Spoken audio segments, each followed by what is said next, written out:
Breaking news చూస్తున్నాం. Air India విమానాలకు సంబంధించి ఇటీవల వరుస సంకేతాలు సమస్యలు అయితే వెళ్లి చూస్తున్నాయి. అహ్మదాబాద్ లో జరిగిన ఘోర విమానం ప్రమాదం తర్వాత ఆ సంస్థకు చెందిన విమానాలు సాంకేతిక సమస్యలతో మొహరిస్తున్నాయి. తాజాగా మరో ఎయిర్ ఇండియా విమానంలో సాంకేతిక సమస్య తలెత్తింది. షాన్ ఫార్సికో నుంచి కలకత్తా మీదుగా ముంబైకి బయలుదేరిన AI 180 ఫ్లైట్ కోల్కతాలో నిలిచిపోయింది. విమానం ఎడమ ఇంజన్ లో సమస్య తలెత్తడంతో నేతాజీ సుభాష్ చంద్రబోస్ అంతర్జాతీయ విమానాశ్రయంలో నిలిపివేశారు.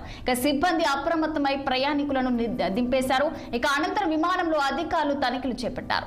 సోమవారం హాంకాంగ్ నుంచి Delhi Air India Dreamliner విమానంలోనూ సాంకేతిక సమస్య తలెత్తిన సంగతి తెలిసిందే.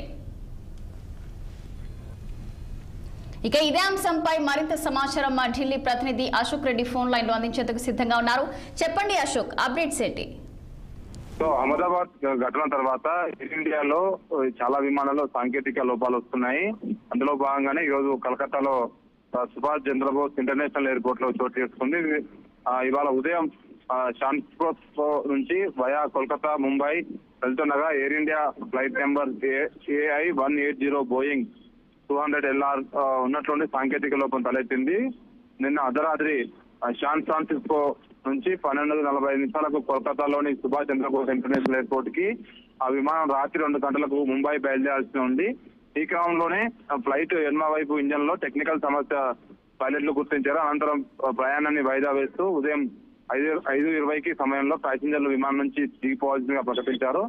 ప్రయాణ భద్రత కోసం నిర్ణయం తీసుకున్నట్లు ఫ్లైట్ కెప్టెన్ పేర్కొన్నారు. సో ఓవరాల్ గా మరో ఇట్లనే మొన్న 2 రోజులుగా వరుసగా ఎయిర్ ఇండియా బోయింగ్ విమానాలు తరచుగా సాంకేతిక సమస్యలు వస్తున్నాయి. దీనిపైన ఇప్పటికే హై లెవెల్ కమిటీ కూడా ఏర్పాటు చేసింది కేంద్ర ప్రభుత్వం. విమానాల్లో తలెత్తున్న సమస్యలపై విచారణ చేపట్టి వాటిని రిపోర్ట్ ఇవ్వాల్సిందిగా కేంద్ర హోంశాఖ కార్యదర్శిని కమిటీ చైర్మన్ గా నియమించింది. సో ఇవన్నీ ప్రస్తుతానికైతే ఎయిర్ ఇండియా విమానాలు అయితే చాలా సమస్యలు ఎదుర్కొంటున్నాయి. వాటిని త్వరితగతిన గుర్తించి వాటిని ముందుకు ఏ విధంగా ఉన్న దానిపైన సాంకేతిక లోపం గుర్తించి వాటిని పునరుద్ధరించాల్సిందిగా ఇప్పటికే సూచించారు. సో మన ఓవరాల్ గా ప్రతిరోజు ఇలాంటి సమస్యలు వస్తున్న నేపథ్యంలో ప్రయాణికులు అయితే భయపడుతున్నారు.